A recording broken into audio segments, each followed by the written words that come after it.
la tarde con 1 minuto y estamos completamente en vivo y en directo aquí en Hoy se Hable. Estuvo 3 horas y media el presidente Gabriel Boric haciendo esta cuenta pública después de 15 meses de estar en el gobierno. Había mucha expectación respecto a lo que iba a decir. A mí lo que me gustó por lo menos fue que hubo una repetición constante de un mensaje de unidad, donde se destacaba no solamente a la sociedad civil, a nosotras las personas, también a las empresas, también a obviamente lo que hace el Estado, de qué manera nos vamos organizando, también las ONG, habló harto de las fundaciones, del respeto, de la recuperación de los lugares públicos y bueno, hubo mensajes que fueron bien al callo respecto, uno, a los avances que se habían hecho, como por ejemplo un tema que hemos hablado hartas veces acá, las 40 horas semanales, el aumento del sueldo mínimo, qué es lo que pasa con ciertos bonos, ¿no es cierto?, que se van a aumentar, pero también hizo anuncios bien importantes que van a afectar a corto plazo nuestro bolsillo y también a largo plazo unas mejorías sociales que tienen que ver, por ejemplo,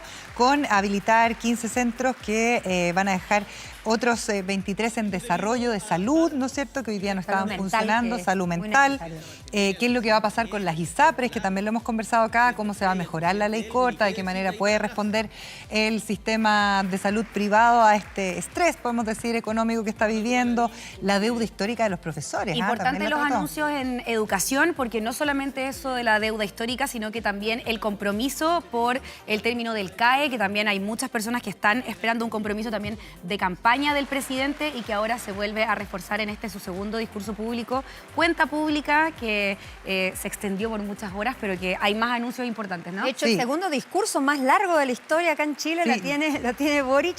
Y yo lo único que espero que todos estos anuncios que se hicieron se lleven a cabo pronto. Sí, lo que pasa es que para eso tienen que haber acuerdos en el Congreso, está la reforma tributaria que se tiene que rehabilitar, por decirlo de alguna manera, para volver a discutir en el Congreso, también la reforma de las pensiones, donde hay un acuerdo que es transversal. Entonces, todos estos tires y aflojes que se dan en el Parlamento, bueno, tienen que ver con una discusión, pero otra es cómo insiste el gobierno precisamente en cumplir con aquellas mejoras que ha prometido desde el comienzo y anuncios que son muy importantes para mi gusto y que lo hablamos acá en el programa, chicas, tiene que ver con la tarifa de la luz de invierno. Justo la semana lo hablamos la semana pasada y justo nos castigan con los precios de la luz cuando uno consume más en invierno. Y fíjate que el presidente dice que se elimina la tarifa de la luz de invierno de las cuentas de electricidad. Así que eso puede ser un alivio para nuestros bolsillos en un momento de inflación, en un momento donde además hoy día conocimos una cifra de crecimiento más baja de lo que se esperaba. Así que, bueno, hay hartas cosas bono económicas invierno que con un están aporte dando vuelta. adicional también, Bono que invierno es muy con bueno también. Así es. Y también un plan muy interesante que tiene que ver con el déficit de viviendas que existe en nuestro país, que también ha sido uno de los grandes temas y una de las grandes deudas acá, sobre todo con el tema de la migración, etcétera. Así que también hay un plan de vivienda que se anuncia y que uno espera que se pueda realizar a través de, bueno, la reforma tributaria, que eso va a ser otra discusión que se va a estar dando ahí en el Congreso. Bueno, también en términos laborales, muy importante el compromiso de terminar la brecha salarial. Sabemos algo que cuesta mucho y que se incrementó con la pandemia, que va a costar igual. Me pregunto también cómo va a ser en la práctica ese compromiso. Las mujeres, pero lo estamos esperando hace mucho tiempo. Las mujeres retrocedimos 10 años con la pandemia. Esto porque nos tuvimos que quedar al cuidado de los hijos, etcétera. Oye, la otra cuenta pública que ha sido tan larga como esta duró 3 horas y 36 minutos y fue del presidente Patricio Aylwin, que volvíamos a la democracia en 1993, fue de 190 minutos. Kevin Felgueras, que es el periodista estrella de TVN que está ahí en el Congreso, nos tiene toda la información de estos anuncios y como para que nos hagas ahí con peras y manzanas, querido Kevin, cuáles son precisamente estos anuncios más importantes y qué cosa va a dejar más coletazos, por decirlo, de esta cuenta pública tan larga que hizo el presidente Boric. Yo soy fan de Kevin. Yo también. Tú también, Yamila. También, desde hoy. Yo soy fan de ustedes. Para mí es un privilegio. ¿Cómo están, chiquillas? Oye, sí, la verdad es que es una cuenta pública bien especial. Hace harto rato no pasaba que partíamos muy temprano en la mañana. De hecho, para que sepan nomás, desde que partió el presidente de la República, el día estaba nublado, pasamos por todas las etapas que tiene el frío y hasta que salió el sol. Todo eso habló el presidente de la República, Gabriel Boric. Fue una larga cuenta pública presidencial donde, bueno, hay temas políticos, hay anuncios, bueno, incluso hubo bromas de parte del mandatario cuando había mucha gente un poco cansada en sus asientos escuchando las medidas que planteaba el presidente Gabriel Boric. Uno de los puntos, de hecho, polémicos en redes sociales fue que muchos parlamentarios se paraban, salían un rato de la sala y volvían a escuchar al presidente de la República. En materia política, bueno, la reforma tributaria quizás es el corazón de todo lo que habló el presidente Gabriel Boric. ¿Por qué? Porque con la reforma tributaria se necesitaba financiar gran parte de las promesas que estaban en el programa de gobierno. Una reforma tributaria que, recordemos, fue rechazada en general en la Cámara de Diputadas y Diputados. ¿Cuáles son los caminos cuando se rechaza un mensaje presidencial en la Cámara de origen o en el primer trámite constitucional? Son dos: esperar un año para presentar nuevamente ese proyecto, o bien insistir en la Cámara Revisora, en este caso en el Senado. Y el presidente de la República hoy anunció que en el mes de julio va a insistir con el proyecto de reforma tributaria, es decir, con la misma iniciativa buscará que 2/3 del Senado tenga que aprobar esa iniciativa. Y ahí puso contra la pared, podríamos decir, a varios parlamentarios, sobre todo de la oposición, donde les dice, por ejemplo, para pagarle la deuda a los profesores, para condonar el CAE, se necesita la reforma tributaria. Y por lo mismo, si no tenemos reforma tributaria, no podemos hacer estas otras cosas. Por ahí, podríamos decir, está un poco del corazón de esta reforma. Hay temas más inmediatos, por ejemplo, la eliminación de la tarifa de invierno en materias de cuentas de luz. De hecho, lo conversábamos hace un ratito con el ministro de Energía, Pardoux, que escucharon a varios parlamentarios que pedían esta medida.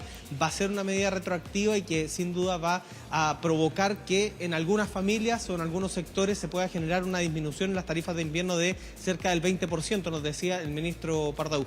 En general, también fue una cuenta pública que se parece en algo a la primera cuenta pública del presidente, la del año pasado, donde traza una hoja de ruta donde se habla de los logros, por ejemplo, de las 40 horas, del sueldo mínimo, pero también se habla en algunas cosas, por ejemplo, en materia de seguridad, se habla de destruir memoriales narco, algo que ha generado también controversia acá y también en redes sociales. Veíamos, por ejemplo, el tuit del alcalde de la Florida, Rodolfo Carter, que plantea que hay quizás una especie de contradicción en las frases del gobierno porque se le criticaba como una medida efectista cuando desde la Florida se demolían casas narco y ahora se plantea la demolición de memoriales narco. En definitiva, una cuenta pública que tiene muchos aspectos, es una extensa cuenta pública que, bueno, tiene muchos aspectos a analizar y a ver cómo se va desarrollando de aquí hacia adelante en materia de movilidad, en materia de trenes, también en materia de seguridad, Kevin, de políticas públicas, en fin, y de ayudas económicas. Sí. una de las medidas que a mí me llamó la atención fue el tema de las ISAPRES, que no existirá el perdonazo finalmente. Sí. ¿Nos puedes contar más sobre ese tema? Bueno, recordemos que hay una iniciativa, un mensaje presidencial en tramitación acá en el Congreso Nacional para hacerse cargo del fallo de la Corte Suprema que obligaba a devolver estos dineros. Y mucho de lo que se ha estado hablando las últimas semanas acá en el Congreso Nacional es establecer mecanismos de pago y no un perdonazo.